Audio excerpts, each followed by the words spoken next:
एक बार प्रदेश में अकाल पड़ा। यह देखकर गौतम बुद्ध को बड़ा दुख हुआ। उन्होंने लोगों से कहा कि बहुत से लोग अन्न और वस्त्र के लिए तरस रहे हैं। उनकी सहायता करना हर मनुष्य का धर्म है। आप लोगों से जो कुछ बने वह दान करें। बुद्ध का उपदेश सुनकर सब लोग बिना दिए अपने अपने घर चले गए। एक गरीब व्यक्ति बैठा ही रहा।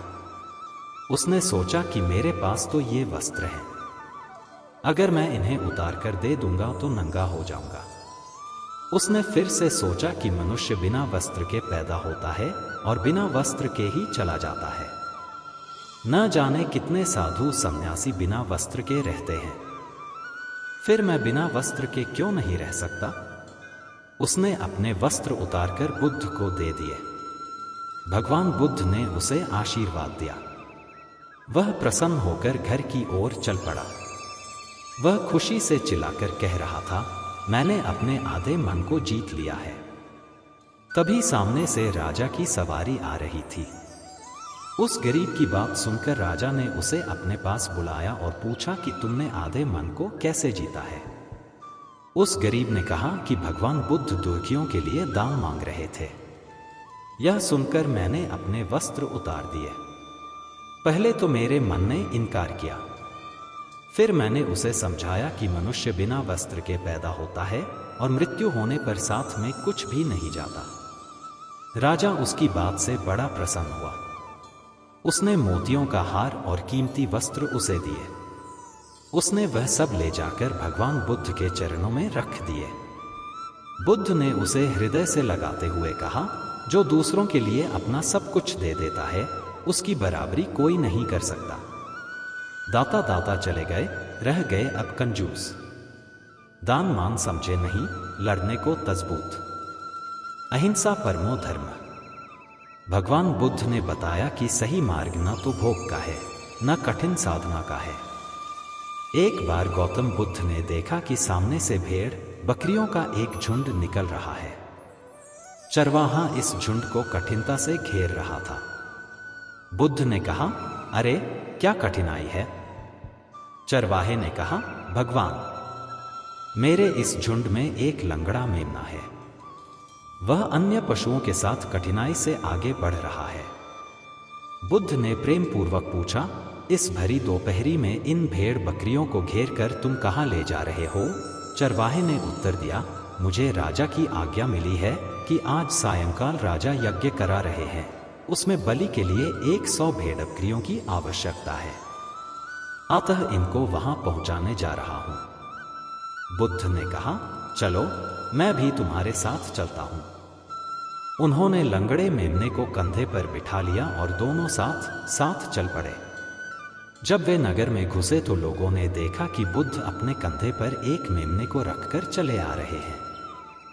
कुछ लोग उन्हें जानते थे और कुछ नहीं भी जानते थे, पर उनके बारे में सुन रखा था। लोग बोले, देखो यह वे तपस्वी जा रहे हैं जो सामने पहाड़ी पर रहते हैं। कैसे शांति के अवतार हैं। वे दोनों यज्ञ स्थल पर पहुंचे।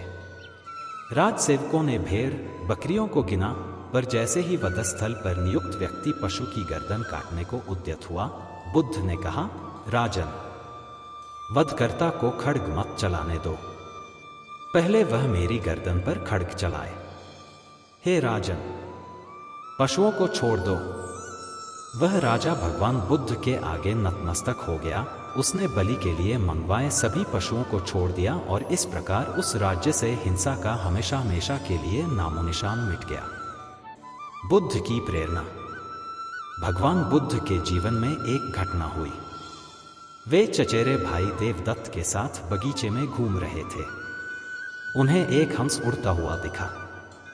तभी देवदत्त ने अपने एक बाण से निशाना साधा और हंस लहूलुहान हो जमीन पर आ गिरा। बुद्ध ने दौड़कर हंस को उठा लिया, बाण निकालकर उसकी मरहम पट्टी की। बुद्ध घायल हंस की सेवा कर रहे थे। देवदत्त आया और हंस पर अपना अधिकार जताने लगा। बुद्ध के मना कर देने पर विवाद हुआ और दोनों राजा शुद्धोधन के पास पहुंचे। उन्होंने दोनों की बातें सुनी और निर्णय दिया, प्राण लेने वाले से प्राण बचाने वाला बड़ा होता है। इसलिए हंस पर बुद्ध का ही अधिकार है। मानव समाज को शांति की ओर बढ़ाना पड़ेगा। व्यर्थ के तर्कों से बाहर निकलने में ही उसकी भलाई है। जब तक मन में स्वार्थ है तब तक मानव सुखी नहीं हो सकता। अधिकार और कर्तव्य की परिभाषा मैं को ही बड़ी क्यों गरीब सूक्ष्मता हूँ, से गौतम समझने बुद्ध की की जरूरत है। प्रेरणादायक कहानी। वैसे तो कहते हैं भगवान ने किसी को गरीब नहीं बनाया है, उन्होंने हर किसी को इतना दिया है कि वो अपना जीवन गुजार सकें, और अगर किसी को जरूरत से कम भी दिया है तो भगवान उसके लिए कुछ न कुछ ऐसी व्यवस्था कर ही देते हैं, उनका जीवन चलता रहता है। हम अक्सर दूसरों की अमीरी देखकर अपनी अमीरी और गरीबी का अंदाजा लगाते हैं। यदि हमारे पास 10 रुपए हों और सामने वाले के पास 100, तो हम अपनी नजरों में गरीब हो जाते हैं और सामने वाला अमीर हो जाता है। हम यह नहीं सोचते कि एक व्यक्ति कितनी मेहनत से रुपए कमाता है। एक 100 काम कर रहा है, उसकी जरूरतें क्या हैं? हम तो बस दूसरे की दौलत देखते हैं और अपनी राय बना लेते हैं। गौतम बुद्ध की आज की प्रेरणादायक कहानी के माध्यम से आप जानेंगे कि भगवान बुद्ध के अनुसार कौन धनवान और धनवान व्यक्ति होता है। साथ ही आप यह भी समझ जाएंगे कि गौतम बुद्ध हर व्यक्ति को अमीर क्यों कहते थे। गौतम बुद्ध की कहानी आपको बहुत प्रभावित करेगी और बुद्ध की इस प्रेरणादायक कहानी से मिली सीख आपके बहुत काम आएगी। एक बार की बात है, ऐसा हुआ, एक राज्य के राजा ने गौतम बुद्ध को कुछ दिनों के लिए अपने राज्य में आने का निमंत्रण दिया। बुद्ध ने उस राजा का निमंत्रण स्वीकार कर लिया और अपने कुछ शिष्यों के साथ उस राज्य में चले गए। राजा ने बुद्ध से मुलाकात की और उनसे कुछ दिन वहां रहकर अपने राज्य के लोगों की समस्याओं का समाधान करने और उन्हें धार्मिक मार्ग पर चलने की शिक्षा देने का अनुरोध किया।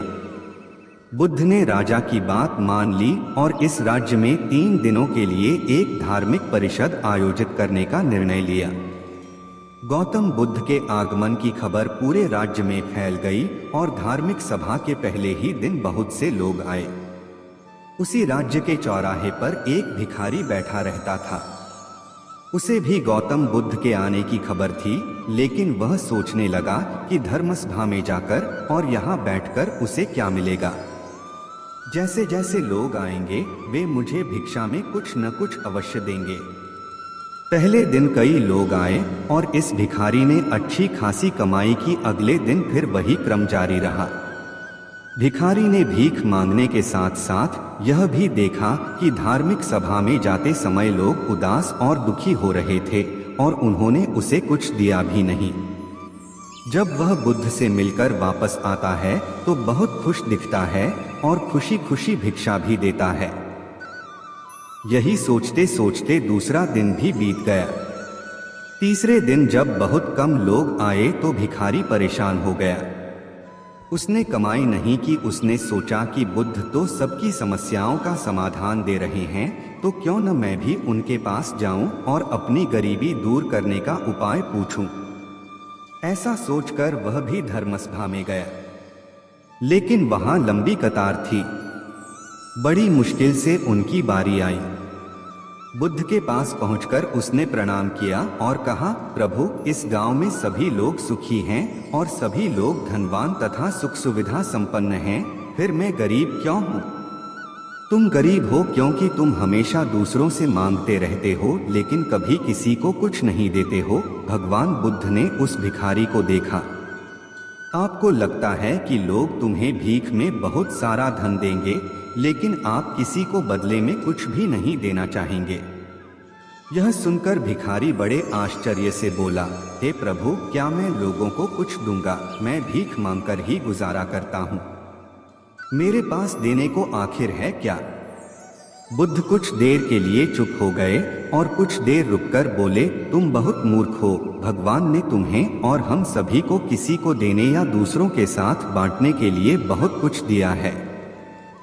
आपने एक मुस्कान दी है जिसे आप दूसरों के साथ साझा कर सकते हैं और उन्हें आशा और उम्मीद दे सकते हैं।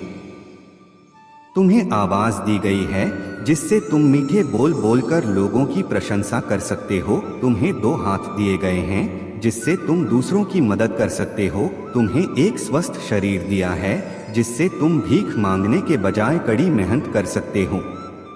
जिस व्यक्ति को भगवान ने बिना किसी कमी के ये चीजें दी हैं, वह कभी गरीब नहीं हो सकता।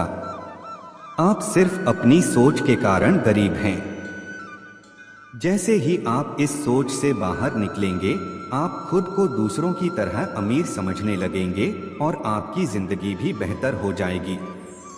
दूसरों की खुशी देखकर अपनी तुलना दूसरों से न करें। भगवान ने सभी को अमीर बनाया है, बस जरूरत है तो अपनी सोच सुधारने की। भगवान बुद्ध की बातें सुनकर मनुष्य को अपने जीवन का मूल्य समझ में आया और वह उनके द्वारा दी गई शिक्षाओं के अनुसार अपना जीवन जीने लगा। जब हम सभी अपनी तुलना दूसरों से करते हैं या दूसरों को खुश देखते हैं, तो हमें लगता है कि हमारी जिंदगी खराब है और बाकी सब मजे कर रहे हैं। हम अपने जीवन में कभी भी अच्छी चीजों पर ध्यान केंद्रित नहीं करते हैं।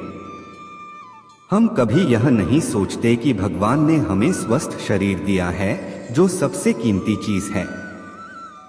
आप कितने भी अमीर क्यों न हो, अगर आपका शरीर उपयोगी नहीं है तो वह पैसा भी किसी काम का नहीं है। और वहीं अगर आप गरीब हैं लेकिन आपका शरीर बिल्कुल स्वस्थ है, तो आप अपने आप में एक अमीर व्यक्ति हैं। कोरोना काल में हम सभी ने देखा है कि पैसे से ज्यादा जरूरी स्वस्थ शरीर है।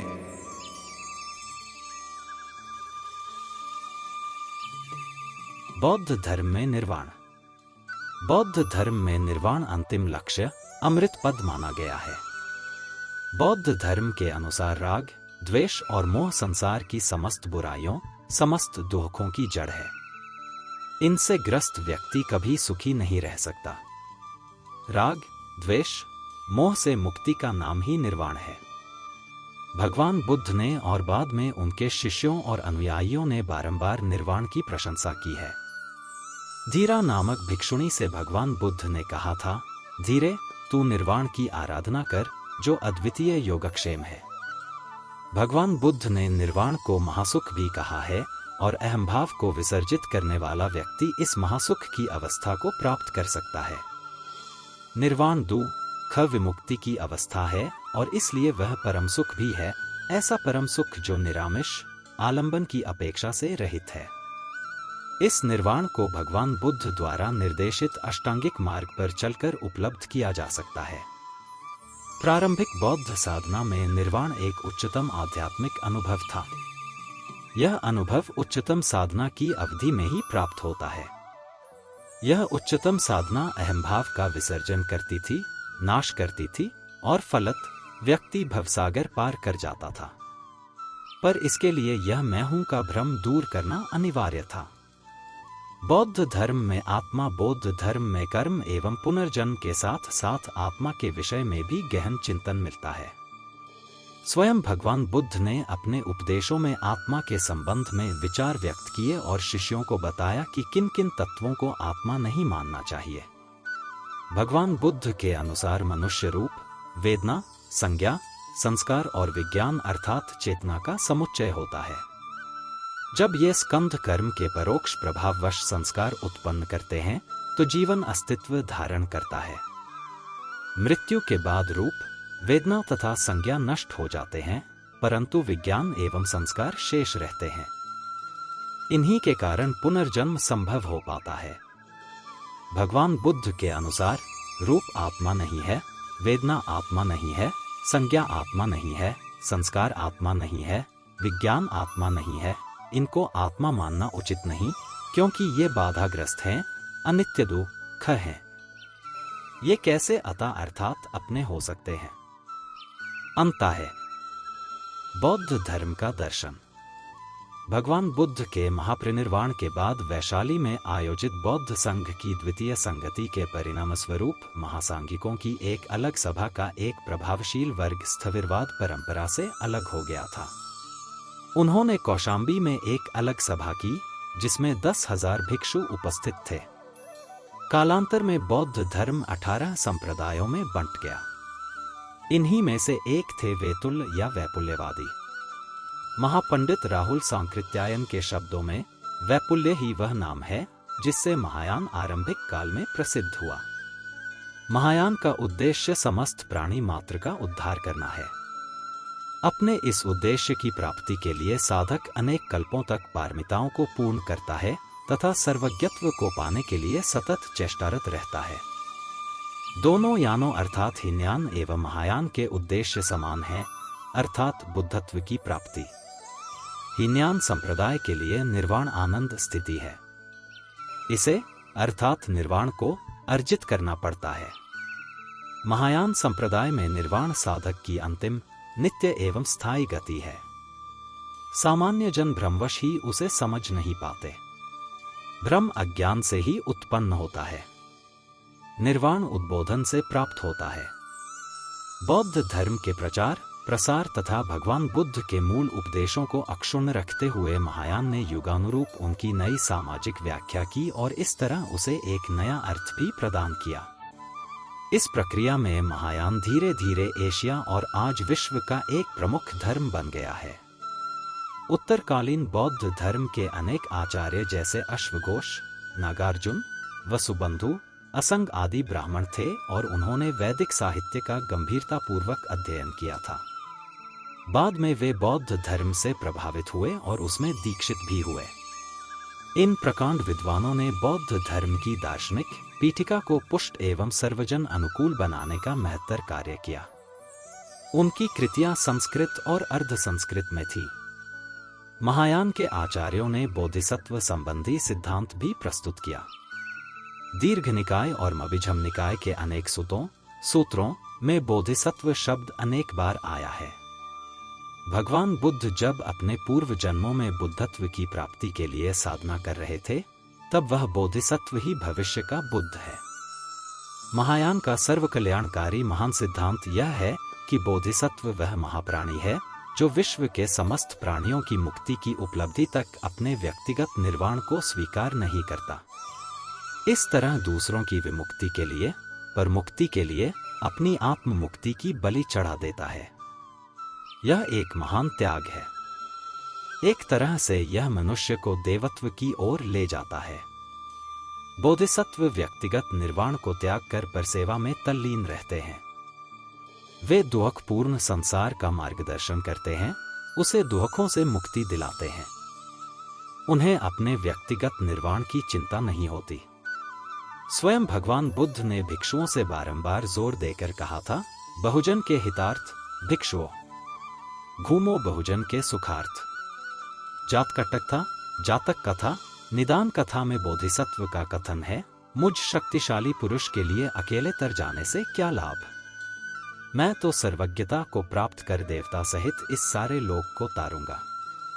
बोधिचर्यावतार में आचार्य शांतिदेव 7वीं शती कहते हैं, प्राणियों की विमुक्ति के समय जो आनंद उमड़ते हैं वही पर्याप्त हैं, रसविहीन मोक्ष का क्या करना। शिक्षा समुच्चय में बोधिसत्व की घोषणा है, मैं सब प्राणियों को मुक्ति दिलवाऊंगा। जब तक एक भी प्राणी बाकी है, मैं बिना निर्वाण प्राप्त किए ठहरा रहूंगा। बोधिसत्व संबंधी इस विचार के विकास की मुख्य 6 अवस्थाएं मानी गई हैं।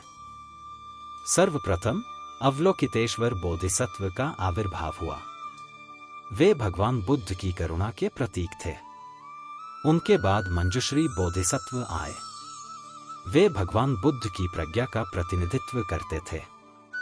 प्रज्ञा का स्थान करुणा से ऊपर था। कालांतर में करुणा ने प्रज्ञा से वरीयता प्राप्त कर ली। अन्य प्रमुख बोधिसत्व हैं समंतभद्र, वज्रपाणि, वज्रगर्भ, क्षितिगर्भ, रत्नगर्भ, सर्वावरण विष्कभिन्न और मैत्रेय। बौद्ध धर्म में करुणा का स्थान सर्वोपरि होता गया। पीड़ित, दुखी लोगों की सेवा निर्वाण से अधिक जरूरी और महत्वपूर्ण हो गया। फलतः करुणा के प्रतीक अवलोकितेश्वर बोधिसत्व को भी बोधिसत्वों की परंपरा में सर्वोच्च स्थान प्राप्त हो गया। अवलोकितेश्वर का ही विश्व प्रसिद्ध मंत्र है, मणि पद्मे हूँ।